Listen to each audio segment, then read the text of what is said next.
My girlfriend made me wait for 2 hours at an expensive restaurant for my own birthday dinner. She finally arrived with another man, kissed him in front of me, and loudly said, "See, told you he'd still be here like a pathetic puppy." I just smiled, stood up, and shook the other man's hand. This morning my phone shows 78 missed calls, and her belongings are in garbage bags. Outside the apartment she just found out the pathetic puppy owns.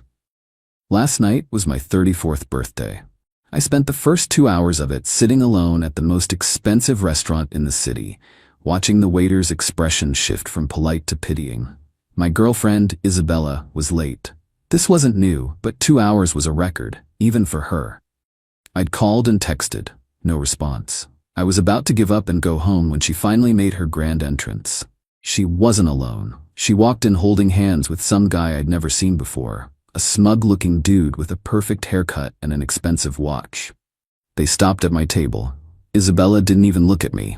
She leaned in and gave the guy a long, deliberate kiss, right there in the middle of the crowded restaurant. Then she turned to him, her voice loud enough for everyone around us to hear, and said, "See? Told you he'd still be here like a pathetic puppy." The guy chuckled. The whole restaurant went quiet. I could feel dozens of eyes on me waiting for the explosion, but there was no explosion. Something inside me just went perfectly, wonderfully calm. The hurt and anger were there, but they were miles away, behind a thick wall of glass. I looked at Isabella's triumphant, cruel face, then at the guy who just looked awkward now that the performance was over. I smiled, a genuine, relaxed smile. I stood up, smoothed out my jacket, and extended my hand to him. "Congratulations," I said, my voice even. "You've clearly won the prize." He stared at my hand, confused, but shook it automatically. I dropped a $100 bill on the table to cover the drinks I'd had while waiting, turned to the stunned waiter and said, "Have a great night," and walked out of the restaurant without a single look back. I didn't run, I didn't storm out, I just left. The cool night air felt amazing. It was the first breath of a new, better life. The pathetic puppy had just slipped his leash, and he was about to go home and burn the whole doghouse to the ground. The backstory with Isabella is a classic, I guess. We met 2 years ago, and for the first year, she was perfect. She was fun, she was affectionate, she seemed to admire my work ethic. I'm a private guy when it comes to my finances. I learned a long time ago that flashing money just attracts the wrong kind of attention. I live in a nice penthouse apartment, but the building itself is understated. I drive a reliable but not flashy car. I dress well, but I don't wear designer labels. Isabella knew I did well for myself, but she had no idea of the actual scale. She just assumed I had a good job with a nice salary. I never corrected her. I wanted her to be with me for me, not for what I could provide. Over the past year, though, her true colors started to show. The entitlement began to creep in. She'd complain that my car wasn't a Mercedes, that we weren't going on enough spontaneous trips to Europe. She started treating me less like a partner and more like a service provider. Her job was vague, some kind of social media consulting she did from home, but it never seemed to bring in any actual money. I paid for everything, the food, the vacations, her car payments, her ever-expanding collection of designer clothes. I didn't mind at first. I was in love, and I could afford it. But her gratitude was replaced by expectation, and her affection became conditional, usually appearing right before she wanted to buy something expensive. She loved telling people that we lived in her apartment. It was a weird quirk I never bothered to correct. "Oh, you have to come over to my place?" she'd say to her friends. She picked out most of the furniture, and I let her.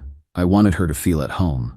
I had no idea she was building a narrative in her head that she was the mistress of a domain she had absolutely no claim to.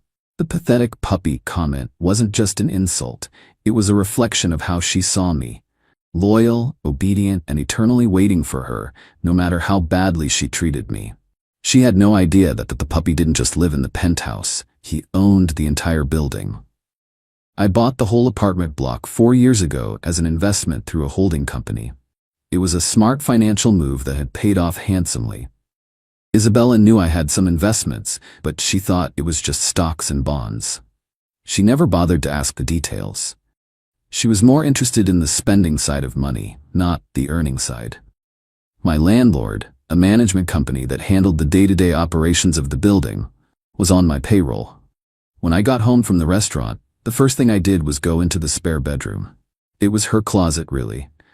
Racks and racks of clothes, shoes, and handbags that were worth more than my car.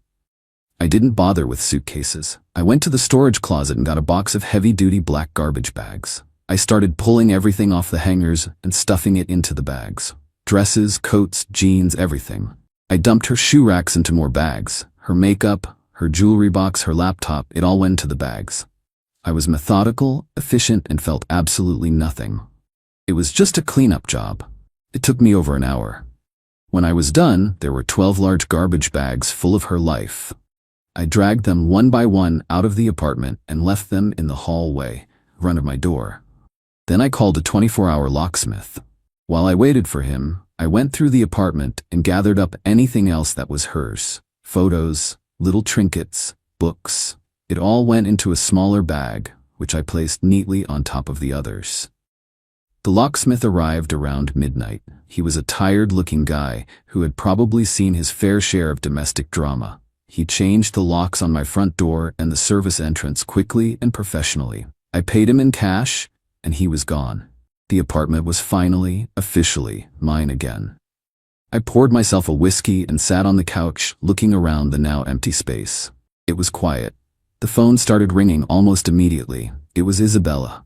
I let it go to voicemail. A few minutes later, a text came through. "Where did you go?" That was not funny. I deleted it without responding. Then another call, this time from the new guy. I didn't recognize the number, but I had a good guess. Ignored. I put my phone on silent, turned on the TV, and enjoyed the peace. The calls and texts kept coming, a frantic digital blizzard I was now immune to. I woke up the next morning feeling better than I had in years. I checked my phone out of curiosity.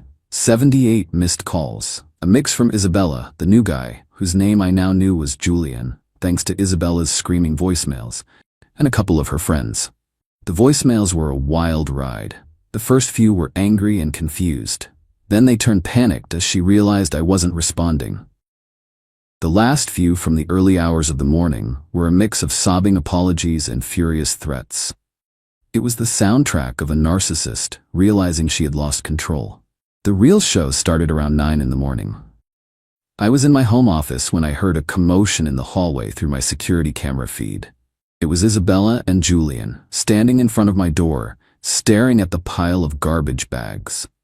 Isabella's face was a mask of pure rage. She started kicking the bags, screaming about her expensive clothes being ruined. Julian just stood there, looking deeply uncomfortable. He was a prop in her drama, and the play was not going according to the script. She started pounding on my door, yelling my name. I let her go on for a few minutes, enjoying the show. Then I opened the door, just a crack. She stopped, surprised. "What is this?" she shrieked, pointing at the bags. "What is wrong with you?" "Those are your belongings," I said calmly. "I figured you'd need them." "You threw my stuff out like trash," she screamed. "And my key doesn't work. You're gonna let me into my apartment right now." I let a small smile play on my lips. "I think you're confused," I said. "This isn't your apartment." The look on her face was priceless. Pure, uncomprehending confusion. "What are you talking about?" "Of course it is. My name is on the lease." "No, it's not," I said. "You've never seen a lease. You've never signed one, and you've certainly never paid a dime of rent." The color started to drain from her face as a horrifying suspicion began to dawn on her. "This is my apartment," I continued, my voice soft but firm. "In fact, it's my building. I own it, all of it. The pathetic puppy you were so amused by last night, he's your landlord. Or, he was. Your tenancy, which was always informal, is now terminated. You have 10 minutes to remove your trash from my hallway before I have security do it for you."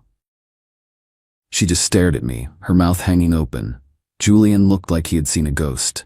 He took a step back as if creating physical distance from the disaster that was unfolding in front of him. Isabella finally found her voice. "You're lying," she whispered. I reached back into the apartment and grabbed a folder from the hall table. I pulled out a copy of the building's deed, with my name and the name of my holding company clearly visible. I held it up for her to see. The silence was beautiful.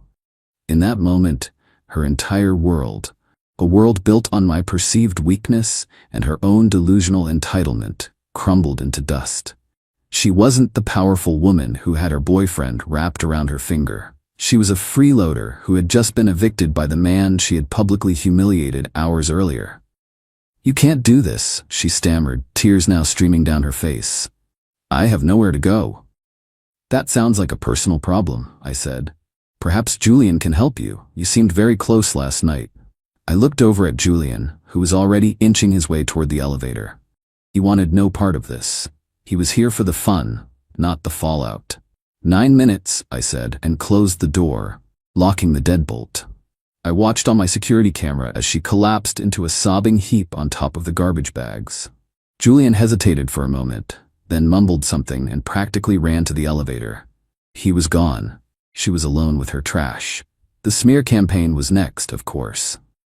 After a couple of hours, she must have collected herself and her things, because the hallway was empty, but my phone started buzzing with texts from mutual friends. "Dude, what happened? Isabella is saying you threw her out for no reason." She had spun a tale of me having a psychotic break, of throwing her out on the street after she tried to gently end things. She conveniently left out the part about her arriving at my birthday dinner with another man and calling me a pathetic puppy. I didn't engage in a war of words. I just sent a single, concise response to a few key people. For my birthday, Isabella brought a man to the restaurant, kissed him in front of me, and announced to the room that I was a pathetic puppy for waiting for her. I ended the relationship. The apartment she was living in, for free, in the building I own, is no longer available to her. End of story. The facts were undeniable. A couple of our friends had even been at the restaurant and witnessed the whole thing.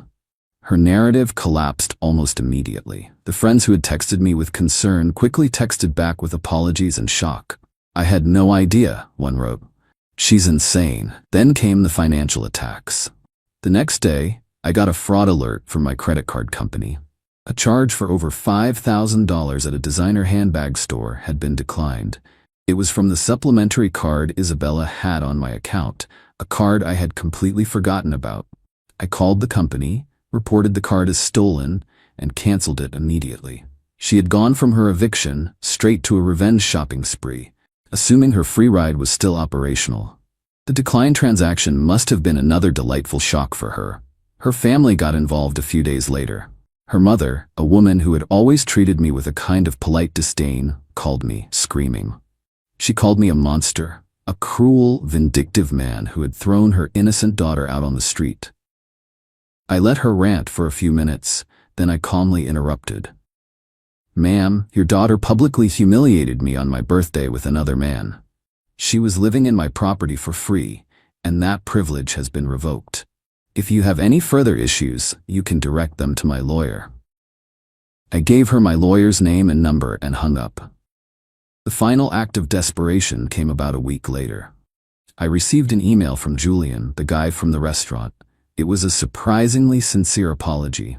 He said Isabella had told him that I was a controlling, emotionally abusive ex and that she was terrified to break up with me. She had orchestrated the restaurant scene as a way to publicly free herself. He said that after he saw the truth at the apartment, he realized he had been used as a pawn in her twisted game. He told me she had been calling him non-stop, begging for money and a place to stay. He had blocked her number. He ended the email by saying, "You dodged a bullet, man." I didn't reply, but I appreciated the confirmation. I heard through the grapevine what happened to her next. With no home and no source of income, she had to crawl back to her parents. Her friends, tired of her drama and her constant requests for money, started to distance themselves. She had built her entire identity around a lifestyle she didn't earn and couldn't sustain on her own. Without me, the pathetic puppy, to fund her existence, her glamorous life evaporated.